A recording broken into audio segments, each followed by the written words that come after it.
Hello everyone, मैं किमी राठौर। आज की बेस्ट रेसिपी में आपका स्वागत है। आज की रेसिपी में हम आपके लिए लेके आए हैं कच्चे आम का खट्टा मीठा मुरब्बा की रेसिपी। तो रेसिपी शुरू करने से पहले आप लोगों से हमारी एक रिक्वेस्ट है, यदि आप लोग हमारे चैनल पर नए हैं तो प्लीज़ चैनल को लाइक, शेयर और सब्सक्राइब कर दीजिएगा, ताकि आने वाले वीडियो की नोटिफिकेशन आप लोगों तक सबसे पहले पहुँचे। अब हम फटाफट से देख लेते हैं कच्चे आम का खट्टा मीठा और टेस्टी मुरब्बा आसान तरीके से कैसे बनाते हैं। कच्चे आम का मुरब्बा बनाने के लिए हमने 1.5 kg कड़क कच्चे आम लिए हैं। कच्चे आम को हमने साफ पानी से अच्छे से धो लिया है। अब इसकी ऊपरी परत को छील लेंगे। आप सभी लोग जानते हैं अभी आम का सीजन चल रहा है और आम के सीजन में कच्चे और पक्के दोनों तरह के आम मार्केट में अवेलेबल रहते हैं। आप लोग कच्चे आम का मुरब्बा बनाकर कंटेनर में भरकर फ्रिज में स्टोर करके रख सकते हो और इसका यूज़ खाने में साल भर तक कर सकते हो, वो खराब नहीं होगा। इस तरह से हमने सारे कच्चे आम की ऊपरी परत को छील लिया है। अब हम इसे ग्रेटर की सहायता से इस तरह से ग्रेट कर लेंगे। हमने सारी कच्ची केरी को ग्रेटर से ग्रेट कर लिया है। अब हम ग्रेट की हुई कच्ची केरी को बाउल में ट्रांसफर कर लेंगे। हमने कच्ची केरी का मुरब्बा बनाने के लिए 1.5 किलोग्राम के लगभग कच्ची केरी ली थी। कच्ची केरी के छिलके निकालने के बाद और गुठलियाँ निकालने के बाद 1 किलोग्राम के लगभग कच्ची केरी रह गई है। कच्ची केरी का मुरब्बा बनाने के लिए और हमने ऐड किया है 1 किलोग्राम चीनी। कच्ची केरी का मुरब्बा बनाने के लिए जितनी मात्रा में हमने कच्ची केरी ली है उतनी ही मात्रा में हमने चीनी भी ली है। कच्ची केरी का मुरब्बा बनाने के लिए चीनी आप लोग अपने हिसाब से थोड़ी बहुत कम ज़्यादा ऐड कर सकते हो। कच्ची केरी का मुरब्बा बनाने के लिए और हमने ऐड किया है 1/4 चम्मच पिसी हुई इलायची। इस तरह से हमने कच्ची केरी का मुरब्बा बनाने की सामग्री तैयार कर ली है। जरूरत पड़ने पर बाकी सामान हम बाद में ऐड करेंगे।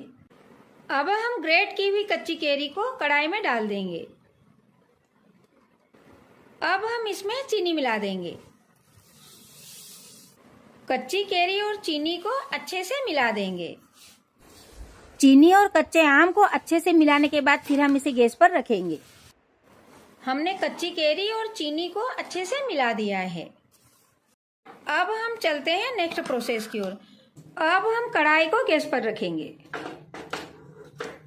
गैस की आंच तेज रखेंगे और चीनी घुलने तक इसे लगातार चलाते हुए पकाएंगे।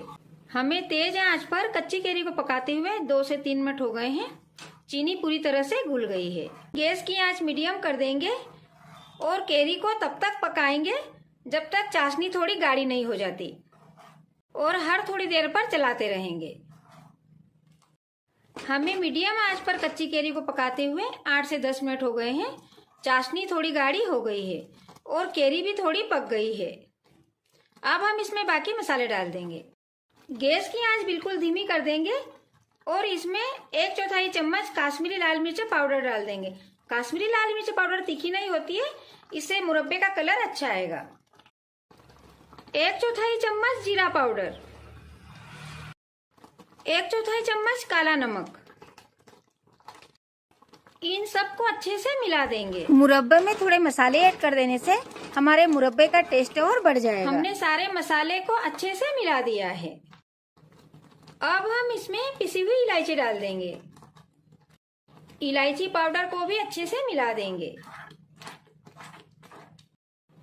मुरब्बे में इलायची पाउडर ऐड करने से मुरब्बे की खुशबू और इसका टेस्ट दोनों बहुत अच्छे आएंगे। हमने इलायची पाउडर को भी केरी में अच्छे से मिला दिया है। गैस की आंच धीमी रखेंगे और चाशनी को 5 से 6 मिनट तक और चलाते हुए पका लेंगे। हमें इलायची पाउडर और मसाले ऐड करने के बाद इसको पकाते हुए 5 से 6 मिनट हो गए हैं।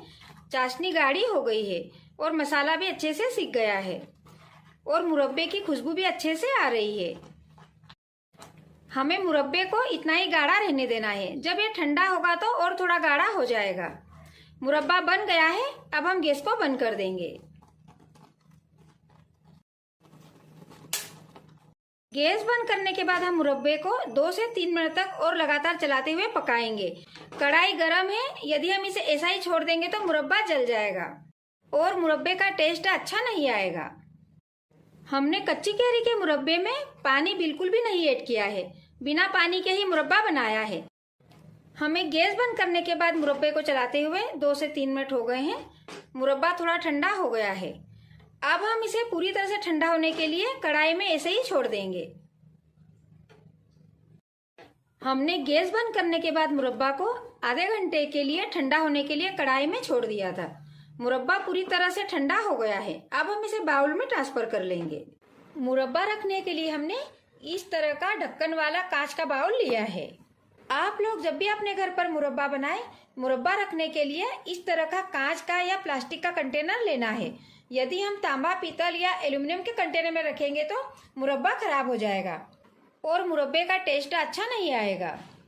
फ्रेंड्स, आप लोग देख सकते हैं कच्ची कैरी का मुरब्बा देखने में जितना डिलीशियस लग रहा है, खाने में भी उतना ही टेस्टी लगेगा। आप लोग इस तरह से कच्चे आम का मुरब्बा बनाकर पूरी, पराठे, चपाती, खिचड़ी और दाल चावल के साथ भी खा सकते हो।